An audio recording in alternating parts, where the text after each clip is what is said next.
Hi, this is Eric Dunuvant, the Mindset Disruption Strategist. Welcome to Redefining Success, the Kingdom Builders Spotlight. I have a special treat for you today. Joining me today is Joe Peterson, who is the principal chair of the C12 Business Forums. And he and I have had a personal relationship for going on, I believe, 3 years now. And Joe has an incredible story to tell, especially when we talk about this idea of redefining success.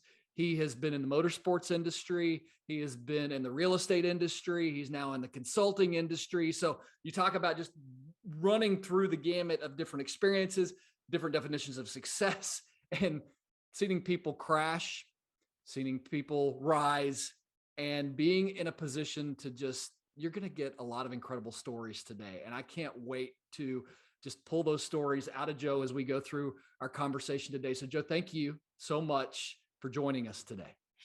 I'm happy to be here. Thank you so much for the invitation. Yeah. So my audience doesn't know you. We're going to have to be careful because what I find in these situations is sometimes we get into personal anecdotes or personal stories, but give my audience kind of a 30,000 foot view of Joe Peterson. Gosh, that is a good question that you would think would be so easy to answer. Basically, I am a Texan. I was born in Indiana, so I like to call myself a Hoosier when I'm in Indiana at the racetrack. But I'm a Texan that grew up here, went to school here, started my career here. I have had a variety of careers, some based on failures, some based on successes. But I look back over my 62 years on this planet, and I am simply amazed at how good God can be. And I'm not saying that because I drive a Bentley. I'm not saying that because I'm living in the biggest house in Park Cities, because neither of those things are true. But gosh, what a life this has been. And I was thinking this morning, I've got a buddy who's very close to coming to the end of his battle with cancer. And I honestly prayed this morning, if today's my day, I'm ready. My life has been so rich. I've got young children. I have no intention of leaving now, but I've gotten to a point where I trust God's will so much over my own that I can pray a prayer like that and mean it. Yeah. So that may be a very odd answer to your question, but it's the best one I have. As far as 30,000 foot view, a lot of people define themselves by their career. I have 8 children. I need to tell you that before I get into career at all. My oldest is 42. My youngest is 4. They are all incredibly close. They love each other dearly. They're all in the Dallas-Fort Worth area, which is where I am. I started my career in motorsports. I moved into real estate development and construction. Through success in that, I got to get back heavily into motorsports, and through a cancer diagnosis in the middle of it all, I got to change everything and start over again. And here I am today, getting to love what I get to do every single day and the people I get to work with. So is that 30,000 foot enough? That's 30,000 foot. Joe, is the best place if we were really gonna kind of highlight where your view changed or your idea of success even changed, is it the cancer diagnosis? Is that really where things shifted for you? Before that, after that, what would you say? Well, the cancer diagnosis was definitely big. It was a rare form of blood cancer that, of course, blood cancer means stage 4. It's throughout your body. And it's one that doesn't have a cure. And so, yes, that gets your attention. But no,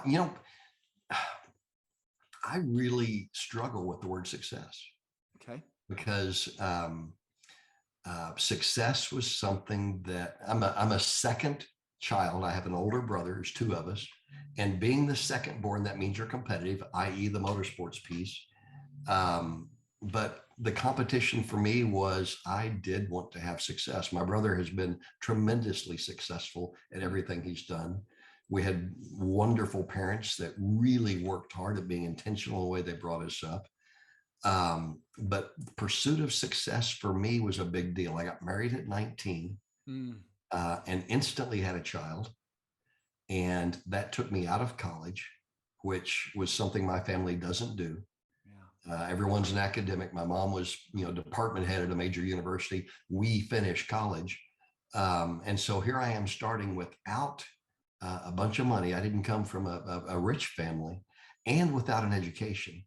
So success became, tattooed on both of my butt cheeks because, I have to work harder for it. And so I would get up earlier. Every day was based on a performance-based focus. If you, Eric Dunuvant, can do 12 things on your to-do list, I'm going to do 17 because I'm going to do 18 tomorrow and 24 next week. It was this feeling of lack in that I was in the real estate development industry at this point. Developers consume a lot of capital. I didn't start with capital, nor did I have a degree in that. And so I had to work harder and be smarter about it. And so success drove me really hard. And the problem is when I started to achieve it. When I started to achieve can't stop success, there. Keep going. when I started to achieve it, then the lies got a little bit louder. Of course, I'm in Las Vegas this weekend speaking at this summit or at this conference. Of course, I'm missing soccer, but I'm doing this for the family. Of course, I'm in New York now because they've asked me to do this because they recognize me as the leader that I am. And I blew a marriage by putting the marriage on the shelf because I'm doing this for my family. And that's not success. But the success pursuit continued. Because I blew the one marriage, now I've got to prove that I'm good at that. And so instantly in another relationship, instantly into another marriage. These weren't brief marriages. The first one was 14 years. Second one was 12. But still pursuing success, still tracking my satisfaction with each day based on how much I could do, how much I could accomplish, how far I could go. And it worked. And I did have magazine covers. I was a partner with Disney in my development company. I was a partner with Perot, with Bass, built in different markets across the country. And magazine covers and developer of the year and all those other things, success. Lots of Jaguars, all these things, because I was trying to look and feel successful because of course I am. Right. And later in life, I finally got it. Let me ask you a question. When you were going through this, like you're doing all these deals and you're in your second marriage, you're defining success. From a cultural standpoint, would you have considered yourself a believer? Oh, absolutely. I was raised in the church, came from a long line of pastors. Yeah. But think about the word you just used, believer. John 3:16, you learned it when you're a toddler practically. For God so loved the world that he gave us his only begotten son, that whoever believes in him should not perish but have eternal life. Yeah. Check that box, I believe. Yeah. The problem is even the demons believe, even Satan believes. And so I got caught up with stopping there. Yeah. Rather than living by faith, rather than surrendering my will to his, I stopped with belief. I'm a Christian. And we walk down the streets of Fort Worth tonight, and 7 out of 10 of the people we ask will say, of course I'm a Christian. Yeah. And, maybe a guy with a beer in both hands and a girlfriend on both arms and his wife at home with his kids, but he's a Christian because he stopped at John 3:16. And it was later in life, it was actually after the cancer diagnosis and during the cancer battle to extend my life that I started to figure out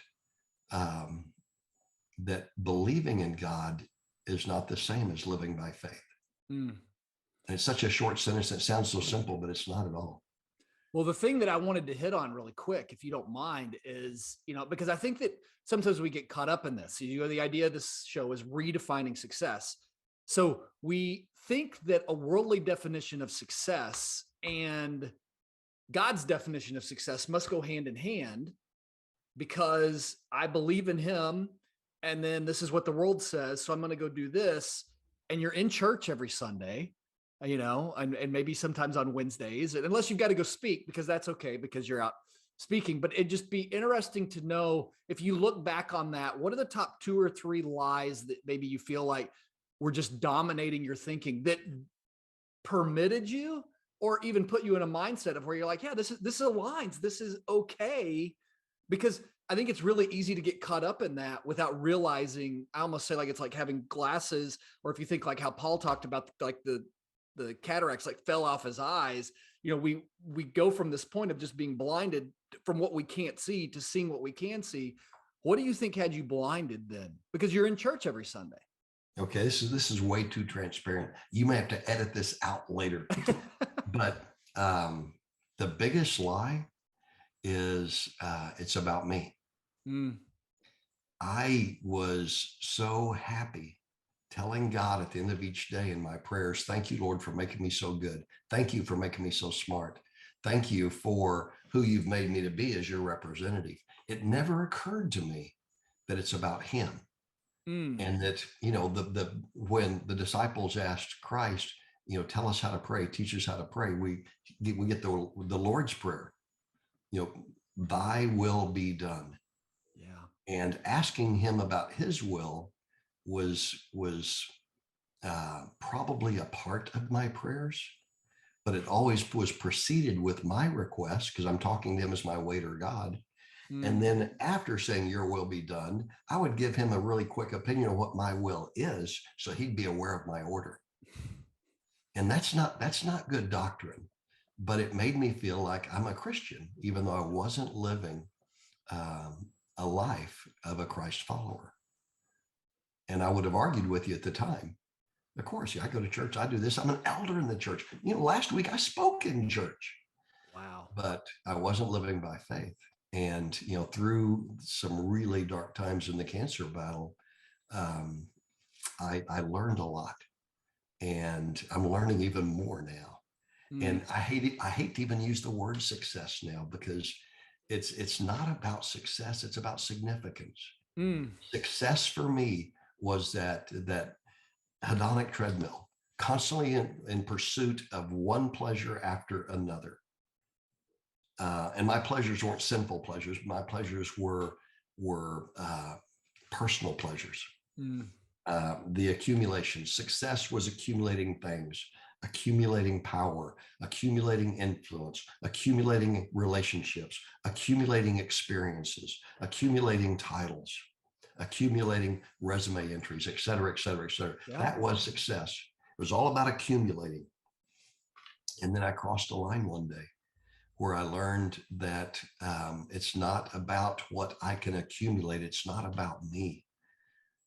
It's not about what I can get. It's about what I can give. Yeah. And that's living a life of significance. And who knows how many times I'd read these verses, but now I started to understand them. And it made a significant difference in how I approach each day. I would wake up each day and my first thought, if you're getting up at 5, Eric Dunuvant, I'm getting up at 4 because I'm going to beat you. 4 a.m. I'm starting on my to-do list. And as I'm preparing that to-do list, I'm thinking, when will I be at peace? Well, it'll be after I talk with a banker, after this happens, 5:30, and I would think in my mind when I would accept his peace after I've accomplished these things. Versus now, my very first thought, intentionally, when I am alert and thinking thoughts, is about accepting Christ's peace. No matter what he brings my way, accepting his peace and reflecting that to others. It's a totally different life. Does that make sense? Or am I just it makes total sense. But I think the one thing, especially for listeners who are maybe caught up in that place of being on the rat wheel, or, the hamster wheel, I guess, so to speak. Yeah. And like, but no, I mean, I'm in church and they say these things. And then as I'm kind of a business owner, I'm a leader, this is what the world says is success. And what I even found for myself, this is your interview, not mine, but you and I've talked about this enough to know, and I know that you're in the same boat, is you start to chasing success that way is exhausting. It's something, it is a hamster wheel. It doesn't end. It's what the world tells us to do, and so we go do it and we get on the hamster wheel, and to the point that we get exhausted. And then the other thing that we begin to think, and I think you'd agree with this too, is we begin to think I'm the only one who's tired, because I look at all these other guys who are doing this and they seem to have it figured out. And what we don't realize is everyone's tired and everyone's exhausted. And many times it takes reaching a breaking point to wake up to this is not what God intended anyway. Have you found that? Did you find that to be true? Or how did you find that to be true, Joe? Well, the world teaches us to live life by comparison. We're constantly comparing ourselves, and we use that comparison, we let it to advance into rationalization. So when I looked at myself as a Christian, I would always rationalize by saying, well, I'm not Hitler. I've never killed anybody. I'm a great Christian. Well, that's a rationalization. And living a life by comparison is not living the pattern of life that God modeled for us, or that Christ modeled for us. I used to equate, Eric, and I think you and I've talked about this before, I would equate experience with wisdom. Example, the first time I jumped out of an airplane, my parachute didn't open. That was an experience. And I thought that brought me wisdom. Well, experience does not equal wisdom. Examined experience equals wisdom. And so I constantly kidded myself, by living a busy life, I'm living an important life, and I'm contributing to others. And all I was doing was contributing to my ego and my needs.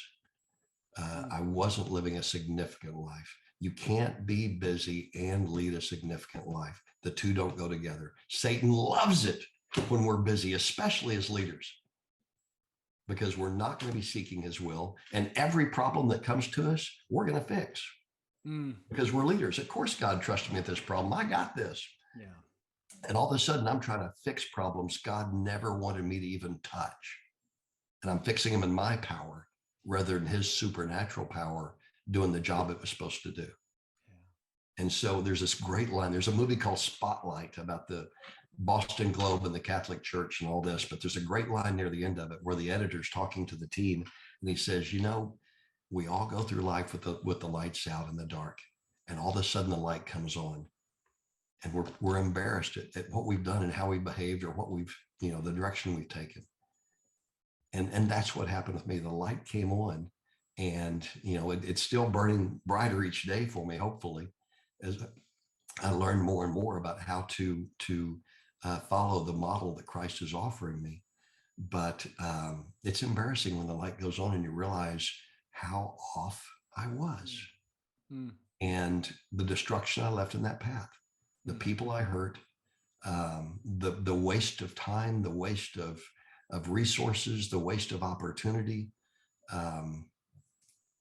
Yeah, I'm a sinful man in a broken world. I feel like we're an Alcoholics Anonymous meeting there, Joe. So am I. Hi, Joe. Nice to meet you. And I think everybody who's listening would resonate with that. I want you to feel comfortable in however we answer this, but I would love, because I think it would really be enlightening for our audience. Where'd you start to see the light come on? Just through the grace of some men I was very close to. Motorsports. I had the opportunity to compete, and I want to say it was either 8 or 9 Indy 500s. We had a team that was focused on how can we share the love of Christ through the excitement of motorsports. It was a Christian-based racing team. And so we had a lot of volunteers. One of the volunteers owned a social media company. And he was always talking about his board, how his board prevented him from having this problem, helped them make a decision about expansion, kept him from borrowing money over here when he shouldn't have. And so one night at dinner, I asked him, I said, man, tell me about this board. I've been in business for 30 years. And I've got bankers I owe money to. I got equity partners I bow down to. I got insurance guys I pay premiums to, but I've never had an advisory board that's really helped. And he told me about C12, which is like YPO. It's like Vistage. It's groups of CEOs that get together once a month to encourage each other and hold each other accountable and learn best business practices. The biggest difference between C12 and all the others I've been involved with was C12 is only for men and women who are fully sold out in their faith, that fully understand Christ owns everything. Therefore, we play by different rules and we have different standards we're trying to hold each other to. So I came to a C12 meeting thinking, okay, this is great. I hope they don't see who I am because I'm in construction. We don't do that ministry thing here. That doesn't apply to me. But at the end of the day, they invited me to join, and I accepted the invitation, maybe out of ego more than anything else, because I really didn't feel like I belonged. But over the course of the next 6 to 9 months, they changed everything for me. And they showed me how much I did belong. And they showed me how much I could apply what they were doing in their restaurant business, in their hospital, and their internet company to what I was doing. And it changed everything. And it was just a little time after that that I got my cancer diagnosis. And Wow. because of the depth of the issue, I was not able to continue in any of my businesses. We sold everything. And just through the grace of God, I had 11 other people I was doing life with, not business, but life with, who carried me through 26 rounds of chemo and a stem cell transplant. None of my vendors would do that because I didn't have a development company anymore. They didn't return my phone calls. They wished me the best, but we had a business relationship. Yeah. I called it a friendship because we were really friendly, but we were friendly business associates. And when the business piece stops, the friend piece doesn't continue. But my C12 brothers and sisters, they understood from day one that we're there to fight for each other. It's almost like being in a foxhole. I'm not fighting for my flag. I'm not fighting for the country. I'm fighting for the person on this side of me and that side of me, because if they don't make it, I don't make it. Yeah. And that's what C12 was for me. So that was the time that things really changed, is when I got around other brothers. And, it's the name of C12. Christ had 12. Yeah. Prior to joining C12, I'm a self-made guy. Just watch what I can do. I. And then following Christ's model, doing life with others, having godly counsel around me to stop me, to slap me up the side of the head, to ask me the question I thought I'd already answered. It changed everything. Where do you think you'd be if you'd had to go through that cancer diagnosis without that group? I honestly don't think I would have recovered. The cancer is still present. I can, in every 3 months for scans, and the oncologist confirms, yep, you're still lighting up, but it's not changing. It's not growing. I was watching some of the reports from Ukraine here, and there was a missile that landed in the kitchen of an apartment. The missile's present and it's still alive, but it didn't explode. I wouldn't want to be the guy that's in charge of moving that missile from the apartment. That's similar to what's inside me right now. The cancer's still present, but it's not growing. And so it makes every single day here a precious day. And again, I mentioned before, 8 kids, 3 of them are littles, 4, 6, and 7. And so I am the most intentional dad you will ever encounter, because these kids deserve all the love and support and encouragement that I can possibly give. Yeah. So I'm a much more intentional and much more focused father than I was when I was pursuing my career. You're letting me talk too much. No, I'm not. This is your interview. Joe, tell me, just especially because some of my listeners don't know, some of my listeners may be familiar with C12, but for those that are not, this doesn't have to necessarily do with C12, but what were maybe some of the first 1 or 2 questions that really maybe kind of begin to shift your perspective about the way you were defining success versus how you're around this table with these other board members who are defining success differently, that are now changing your mindset on this? What are maybe some of the first 1 or 2 that really had an impact on you? How to discern God's will. I could pray the Sunday school prayer everybody else does. Do you want God's will in your life? Of course I do. Who do you trust more, you or God? I trust God. But again, I was doing my own thing and then thanking him at the end of the day. It never occurred to me to ask his will and wait on his will. So I was this is so embarrassing. I would look for signs. If the bank said yes to my loan application, that means God wants me to borrow this money and build this deal. Well, no, that meant the credit committee said yes. It didn't mean God said yes, right. But I stopped right there. Yeah. So yeah, how to best seek out God's will and to wait. How to seek out God's timing rather than my own. I own this company. I'm a mover and shaker. He put me in charge because he knows I get things done. Oh, that's a lie. Mm, He didn't put me in charge so I could ignore him, ignore his timing, ignore his will, ignore the pattern of life he laid out for me. But the marketplace sure told me I was good. mm, mm. And I listened to the marketplace rather than him. And so it was all about me. And when you start to make that transformation, that transition, you start to realize it's not about me at all. It's not about how much I can acquire. It's about how much I can give away. Yeah. All my prayers before were from the head. Where are they coming from now? Yeah, it changes everything. Yeah. I was pointing at my heart, by the way. I got it. I know, so you transition now, you're leading you're leading in C12. What was kind of the heart position? So you go through the cancer diagnosis, you sell your business. What kind of then leads you back into what's next? I mean, kind of tell the story of, getting into leadership in C12, from where you're like, okay, so I've had to sell everything and now I'm thinking about what's next. And there's a season where you're not even healthy to think about what's next and everyone's carrying you. But what does that transition, what does that story look like? Yeah, the brief version of it is I was really at the pinnacle on the real estate piece. Because of that success, I got to get heavily back into motorsports, and I was at the pinnacle of the motorsports piece, and everything had to come to a stop. And the opportunity to, once I started to get some strength back and get some hair back, and that the cancer went stagnant, I started putting some weight back on, and my C12 leader said, okay, what are you going to do now?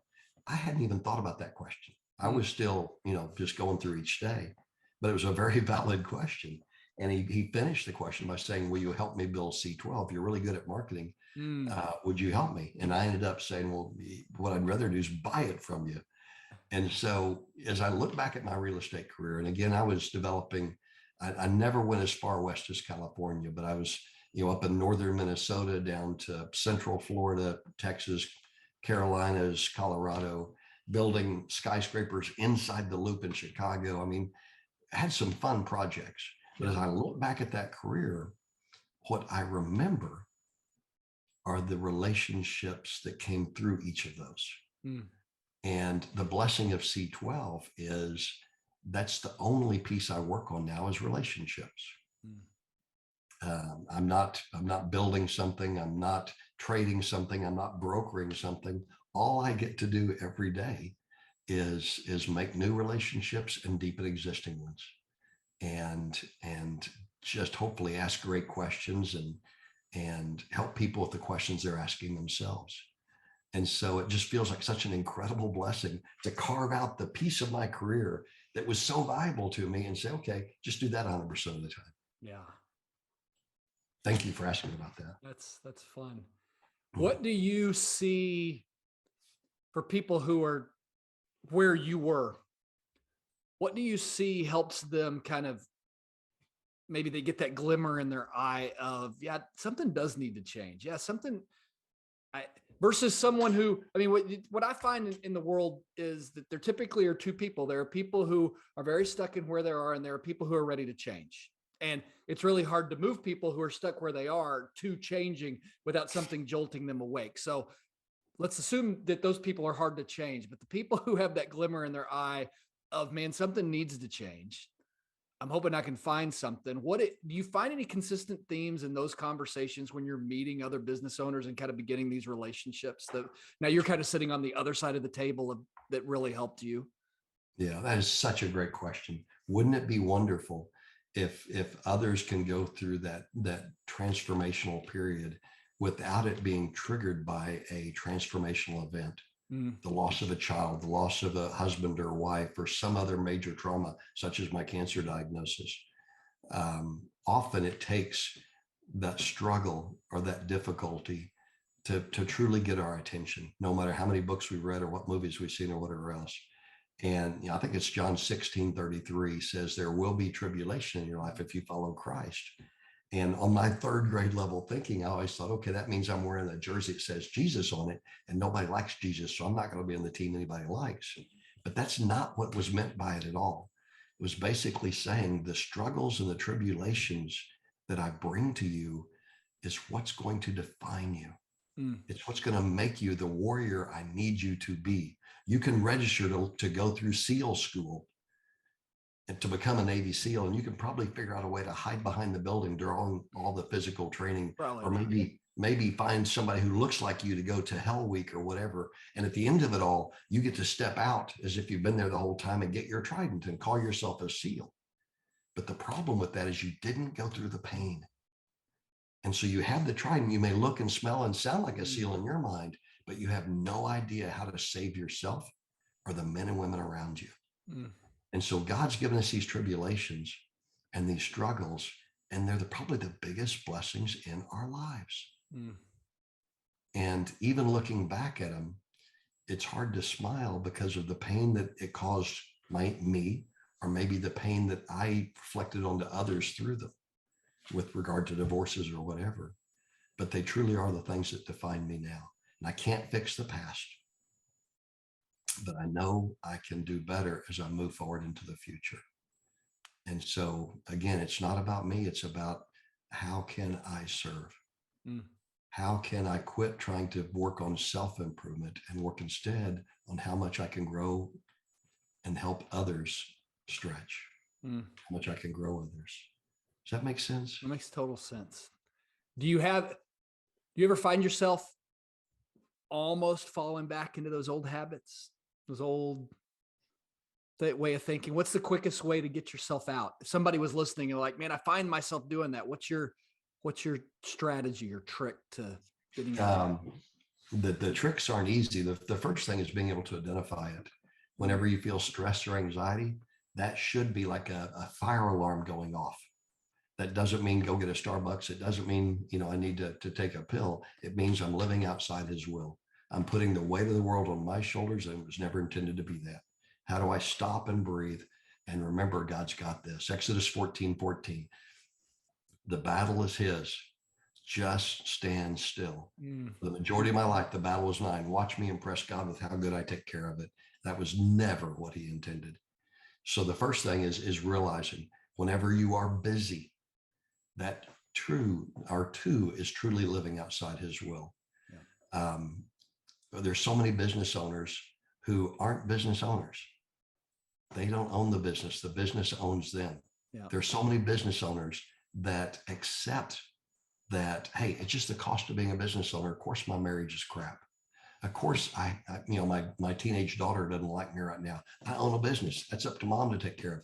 I was working with a guy one time, not that long ago. This is really embarrassing to say out loud. He said, when we take our youngest daughter to college, we're going to be in two separate cars because we ain't going back to the same house. Yeah.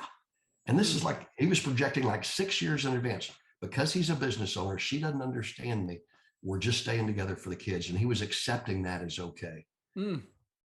So I think, and busyness allows us to do that. Yeah. Busyness keeps the lights out where we don't realize what we're doing or anything going on around us because we're so dang busy, we can't stop and contemplate. And so how can I slow myself down to truly consider, is this the life God intended? Here's a good test. Just ask yourself, when is the last time you asked yourself, what is my deepest desire and my greatest hope? If you can't remember the last time you asked that, maybe that's an indicator. Yeah. What makes your heart dance? When was the last time your soul leaped? Figure that out and put it on your calendar. That's the life God intended for us. But because we live in a broken world, because we're constantly comparing ourselves to others, because we're constantly rationalizing what's not going the way it's supposed to, well, it's because of this, we stay in the dark. Yeah. And God, we put limits on our lives that God never intended. He wants our soul to dance frequently. He wants our hearts to leap constantly. He wants us to pursue our deepest desire and our greatest hope. But again, in this busy world, we can go months, years without even thinking about that question. I love that, Joe. One of the things I want you to tell my audience a little bit about, because you have such a heart for caring for people. Tell them a little bit about your Monday morning schedule. Oh, gosh, that's such a crazy story. I don't know, maybe 4 years ago, I was in a meeting with C12 leaders, and one of the leaders mentioned that he got all of his members together, like 15, 16 guys, on Mondays to start the weekend prayer. I thought, what a great idea. Yeah. And so I need to do that. And then I started thinking, well, it shouldn't just maybe be for my C12 members. There's so many guys and ladies who aren't members that would benefit from it. I'll send out some texts. Well, you fast forward to today, every single Monday morning at 8 a.m., we have a prayer by phone and by social media that I can't think of many countries that have not been included. Wow. Regularly, there's people from Poland, from Australia, tens of thousands of people get to either participate live or, because they're in different time zones, different times. We have a huge contingent from South Africa. There's one national organization that they had their board meetings Mondays at 8 a.m. that they moved to 8:10 so that they could be there and listen to the prayer on. Isn't that crazy? It is. And so out of that came this. This is a book called Excellence in Leadership. This is a 52-week devotional, a prayer devotional written for business, organizational, and government leaders. And the reason I'm showing it to you is because you asked me, hey, is there a giveaway or something? Yeah. This, again, is 52 weeks of prayers. Everyone's different, along with a journal section, kind of a leather cover and all that. This is the author's proof edition, so everyone's signed and numbered. The foreword was written by Horst Schulze, the founder of Ritz-Carlton. And anybody that would like a copy of this, it would be my honor to mail it to you. Oh, wow. So how would they get in touch with you, Joe, if they wanted to, and you need to maybe just I've got a copy. I love that book. I love what you're doing for leaders, but how do they get a copy? How do they get in touch with you? You want me to give an email address, or what's the best way? What's the best way for them to reach you? If it's email, that's great. Email is outstanding. And hopefully your editor can put this on the screen, because I spell Peterson a little bit different, but my email is joe.peterson@c12forums.com. So hopefully we can put that on the screen or in a comment section or something. Yeah, we'll put that in the show notes. What's that? Make sure, put it in the show notes. Absolutely. So especially if you are trying to get in touch with Joe, he does spell Peterson differently than you might. Yeah, it's just a little bit different. But when you say I want one, don't put a period after that. Add, here's my name, here's my mailing address, and I will, our shipping department will get these out to you right away. But I hope it's a blessing to you. Oh, what a fantastic gift. Joe, so email is probably the best way to get in touch with you. What if somebody wants to join the prayer call or something like that? I guess it's getting on LinkedIn or getting on Facebook and connecting with you. What's the best way if they want to join in the prayer call? I am easy to find on LinkedIn, Instagram, YouTube, Facebook. All the information on the prayer, of course, is in the devotional. So that's an easy way to get it. My consulting company is EIL, for Excellence in Leadership .group. And so there's a lot of information on the website. The C12 group is joinc12.com. So if you're a business owner that has been doing life alone, and you're ready to consider the benefit of doing things differently. Right now it's so interesting, Eric. There's so many unprecedented things happening in the marketplace, way beyond the pandemic. I mean, they're almost too numerous to list. And most of the questions we have as business owners, Google doesn't have the answer to. Google has information, but I need wisdom. And wisdom comes from the failures of the others around the table and the Holy Spirit speaking. Well, I'm even going to challenge that. Neither does our pastor, unfortunately, have the answer that we need as business owners, which is another reason men and women who are in business need to get engaged in a board like C12. Yes. So if you have an interest in that, join C12. It's not only across North America. We have a huge presence in Central America and the Pacific Rim countries. So we're almost in every major city. And if we're not, we'll figure out a way to serve you no matter what city you're in. So joinc12.com would be the way to learn more about that. Joe, so tell people so they can find you on social media. Spell your last name real quick. Oh, yeah. Peterson, as you would think it is, Petersen instead of ON. That's the only difference. It's Perfect. SEN.